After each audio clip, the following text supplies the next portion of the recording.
नमस्कार and welcome to my YouTube channel English for all. This is Manish Rai. आज एक बार फिर से प्रस्तुत है जी प्रेपोजिशन। बच्चों, आज की वीडियो में आपको 20 वाक्य मिलेंगे। इन 20 वाक्यों को गौर से देखें और देखिए कि अलग अलग वाक्यों में किस प्रकार से प्रेपोजिशन का प्रयोग किया जा रहा है। तो आज की वीडियो आपको सिखाएगी, अधिकांश वाक्यों में वर्ब के रूप में मैंने राइट का प्रयोग किया है। राइट का मतलब लिखना होता है। तो देखिए कि अलग अलग वाक्यों में राइट के बाद है ना किन किन प्रेपोजिशन का प्रयोग किया जा रहा है। तो आइए सबसे पहले पहला वाक्य लेते हैं बच्चों। पहला वाक्य कहता है कि सी राइट्स, वह लिखती हैं, मी एवरी वीक, यानी हर सप्ताह वह मुझे खत लिखती हैं।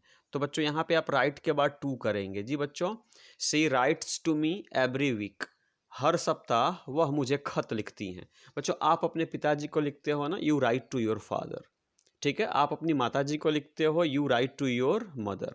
आप अपने दोस्त को लिखते हो, you write to your friend. इस प्रकार से होता है।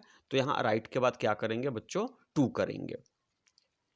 दूसरा कहता है कि सी इज राइटिंग एन एसे, वह एक निबंध लिख रही हैं। किस पर लिख रही हैं? करप्शन पे, वह भ्रष्टाचार पर एक निबंध लिख रही हैं। यहाँ बच्चों ऑन हो जाएगा। जब आप भी किसी विषय पर कुछ लिखते हो ना तो ऑन करो। जैसे right N essay on cow, right a paragraph on dowry, right a paragraph on ever rising population of India.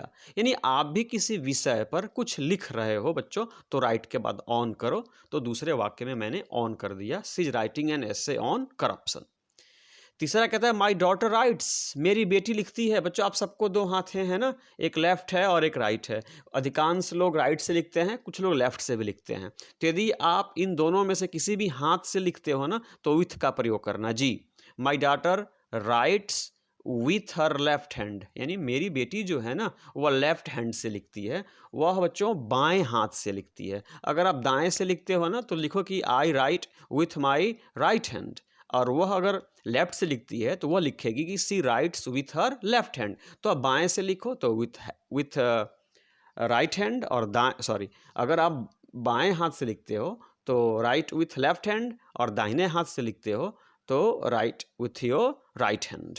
तो यहाँ पे विथ भर देंगे। नंबर 4 कहता है यू ऑलवेज राइट, आप हमेशा लिखते हैं नीली स्याही से, यानी हमेशा ब्लू इंक में लिखते हैं। तो जब भी इंक की बात आए ना, इन कीजिए। जी बच्चों, राइट के बाद अगर जब भी इंक की बात आए कि वह नीली स्याही से लिखते हैं तो हमेशा क्या होगा, इन होगा। जी बच्चों, हमेशा क्या होगा, इन होगा। नंबर 5 कहता है द लेटर वाज रिटन, यानी चिट्ठी लिखी गई। कैसे लिखी गई? पेन से लिखी गई। तो यहाँ बच्चों विथ हो जाएगा। देखिए बच्चों, जब भी कोई कार्य या किसी इंस्ट्रूमेंट के द्वारा हो, किसी औजार के द्वारा हो, साधन के द्वारा हो ना, तो विथ का प्रयोग करते हैं। तो the letter was written with a pen, यानी चिट्ठी जो थी ना, खत जो थी, वह कलम के द्वारा लिखी गई। तो देखिए बच्चों, पहले वाक्य में राइट के बाद टू, दूसरे वाक्य में हमने ऑन कर दिया, तीसरे में विथ कर दिया, चौथे में इन कर दिया, और पांचवें में भी हमने क्या कर दिया, विथ कर दिया। लेकिन छठे में देखिए, ही इज 12, वह 12 वर्ष का है। ही स्टिल राइट्स, वो अभी भी लिखता है। कैसे लिखता है? पेंसिल से लिखता है। यहाँ पर भी विथ होगा बच्चों। He is 12, he still rights with A pencil, मतलब वो 12 साल का है, वो अभी भी पेंसिल से लिखता है। लेकिन 7 नंबर को गौर से देखिए, but his sister doesn't right, लेकिन उसकी बहन नहीं लिखती है। कैसे? पेंसिल से। यहाँ पे इन होगा। अब आप समझ चक्कर में पड़ गए, ऐसा क्यों भाई? देखिए, अगर पेंसिल के पहले ए का प्रयोग हो तो विथ करेंगे, और अगर पेंसिल के पहले ए का प्रयोग नहीं हो तो इन करेंगे। गांठ बांध लीजिए बच्चों, गांठ बांध, प्लीज नोट डाउन। अगर पेंसिल के पहले ए है तो विथ करो, और पेंसिल के पहले ए नहीं है तो इन। इसलिए हमने 6 में विथ किया और 7 में इन किया। आइए 8 नंबर वाक्य को देखते हैं बच्चों। 8 नंबर वाक्य कहता है कि दिस ब्यूटीफुल नोवेल, यानी यह जो सुंदर सा उपन्यास है ना, यह लिखा गया है किसके द्वारा? चेतन भगत के द्वारा। देखिए रिटर्न के बाद यहाँ पे क्या हो जाएगा, बाई। बाई क्यों होगा कि चेतन भगत क्या है बच्चों? तो चेतन भगत सजीव व्यक्ति हैं। तो जब कोई कार्य किसी सजीव व्यक्ति के द्वारा हो तो बाई करते हैं, और निर्जीव साधन के द्वारा हो तो क्या करते हैं, विथ करते हैं। तो चेतन भगत सजीव साधन है, इसलिए हमने क्या कर दिया, बाई। अब 9 नंबर देखिए, राइट योर नेम, यानी अपने नाम को लिखो ब्लॉक लेटर में, मतलब मोटे मोटे अक्षरों में, बड़े अक्षरों में अपने नाम को लिखो। तो यहाँ पे क्या हो जाएगा, in. Write your name in block letter, यानी अपने नाम को बड़े बड़े अक्षरों में लिखो।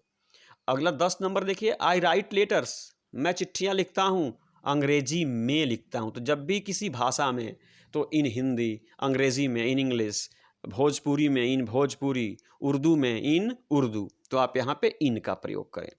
नंबर 11 कहता है please right Khalistan my mobile number before you forget it, इससे पहले कि भूल जाओ मेरे मोबाइल नंबर को लिख लो। तो राइट डाउन होगा बच्चों, राइट डाउन का मतलब होता है लिख लेना, जिसको आप नोट डाउन या पुट डाउन कहते हैं ना।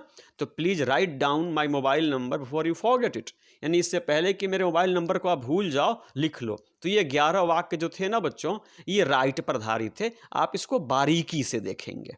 आइए 12 नंबर पे चलते हैं बच्चों। 12 नंबर कहता है कि when she saw her old mother, जब उसने अपने बूढ़ी माँ को देखा, she burst। तो बच्चों जब भी बर्स्ट आए ना, इनटू कर दीजिए, जब भी बर्स्ट आए क्या कर दीजिए, इनटू। बर्स्ट का मतलब होता है एकाएक कुछ करने लगना, एकाएक कुछ करने लगना। यानी जब उसने अपनी बूढ़ी माँ को देखा, सी बर्स्ट इनटू टीयर्स, तो वह फूट फूट करके क्या होने लगी बच्चों, रोने लगी। तो बर्स्ट हो गया तो क्या हो गया, इनटू। अगला, it is good to burst into laughter, यानी खिलखिला करके हंस उठना, ठहाका मार के हंस उठना क्या है, ठीक है। तो यहाँ भी बर्स्ट के बाद इनटू, 12 नंबर में भी बर्स्ट के बाद इनटू। 14 पे गौर कीजिए, द सन साइंस, सूरज चमकते हैं, कब चमकते हैं, दिन में। यहाँ पे बच्चों बाई का प्रयोग करेंगे, सूर्य कब चमकते हैं, दिन में, बाई का प्रयोग करें जी, दिन में। इन डे कभी नहीं करें, भूल करके भी इन डे का प्रयोग नहीं करेंगे बच्चों। दिन में की अंग्रेजी होती है बाई डे, इन डे नहीं होता। तो the sun shines by day, सूरज दिन में क्या होते हैं, चमकते हैं, इसलिए बाई भरिए। 15 कहता है कि वी रेस्ट, हम लोग आराम करते हैं, कब, रात में। तो एट नाइट कर लीजिए बच्चों, वी रेस्ट एट नाइट, हम लोग रात में आराम करते हैं, वी रेस्ट एट नाइट। 16 है माई एग्जामिनेशन इज, खाली स्थान यहाँ पे हैंड पढ़िएगा आप इसको, यानी मेरी परीक्षा करीब है। तो बच्चों एट हैंड जो है ना, इसका मतलब होता है करीब, याद रखिएगा। एट हैंड का मतलब होता है करीब, my examination is at hand, मेरी परीक्षा क्या है, करीब है। His examination is at hand, उसकी परीक्षा क्या है, करीब है। तो करीब मतलब नियर, तो नियर के लिए एट हैंड का प्रयोग किया जाता है, इसलिए 16 नंबर में एट भरिए। 17 कहता है सी विल स्टे इन दिल्ली, वह दिल्ली में रुकेंगी, कब तक, अगस्त 20 तक जी, वह अगस्त 20 तक दिल्ली में रुकेंगी। तो तक के लिए हमेशा हम बाई का प्रयोग करते हैं बच्चों, शाम तक बाई इवनिंग, सुबह तक बाई मॉर्निंग, रविवार तक बाई संडे, जनवरी तक बाई जनवरी, है ना। तो तक के लिए क्या करते हैं, बाई। तो she will stay in Delhi by August 2020, वह 2 अगस्त 2020 तक दिल्ली में रुकेंगी। 18 कहता है रशियन एंड यूक्रेन आर, खालिस्तान वार, एट वार होता है बच्चों, जब दो मुल्कों, दो पड़ोसियों, दो व्यक्तियों में झगड़ा होता है ना, तो एट वार कहते हैं। क्या कहते हैं, एट वार, क्या कहते हैं, एट वार। तो Russia and Ukraine are at war, यानी रूस और यूक्रेन में क्या है बच्चों, लड़ाई है, ये लड़ाई चल रही है। नंबर 19 देखिए, सी इज खाली स्थान डेथ्स डोर, यानी वह मृत्यु के दरवाजे पे खड़ी हैं, मतलब she is on the point of death, यानी अब उनकी मृत्यु हो ही जानी है ना, यानी मृत्यु के दरवाजे पे खड़ी है, मतलब बिल्कुल बीमार हैं और अगले ही पल उनकी मृत्यु हो जाने वाली है। तो यहाँ पे बोलते हैं कि सी इज एट डेथ्स डोर। जी बच्चों, यहाँ बोलेंगे सी इज एट डेथ्स डोर, वह मृत्यु के दरवाजे पे क्या है, खड़ी हैं, मतलब किसी भी पल उनकी मृत्यु हो सकती है। और ये अंतिम वाक्य है बच्चों, सी इज मैरिड, यानी सी मैरिड, उन्होंने क्या की बच्चों, शादी की। सी मैरिड का मतलब होता है उन्होंने शादी की। The wishes of her parents, यहाँ पे क्या हो जाएगा, अगेंस्ट, यानी उन्होंने अपने माता पिता के इच्छाओं के विरुद्ध क्या की बच्चों, शादी की। सी married against the wishes of parents, यानी आप भी किसी के इच्छाओं के विरुद्ध कुछ करते हो ना, तो विरुद्ध की अंग्रेजी क्या होती है, अगेंस्ट होती है। तो सी married against the wishes of parents, उन्होंने ना, वह जो थी ना, अपने माता पिता के इच्छा के विरुद्ध उन्होंने क्या की, शादी की। तो ये बच्चों 20 वाक्य थे, है ना।